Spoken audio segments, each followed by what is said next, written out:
Getməyin, məcburi basıb başına aparırlar müharibəyə. Açın, baxın, görün nələr baş verir orada.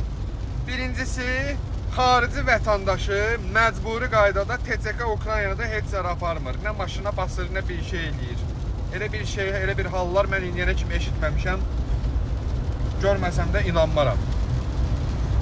Gəlsin məni TCK dayandığım yerdə, ya getdiyim yerdə, ya nədirsə gəlsin məni aparsın. Pox yiyir, qələt eləyir ağzının içi ilə. Kimdir ki onlar gəlib sən xarici vətəndaş aparsınlar? Hansı qanuna uyğundur bu? Yox, özlərinin vətəndaşlarının, özlərinin nə problemləri var, həll edirlər. Amma sən xarici vətəndaşsansa, bir dənə pozitiv göstərirsən və salam, çıxıb gelirsən, sənə heç nə demirlər. Çox nadir hallarda heç görür, xarici vətəndaş heç yaxınlaşmır sənə.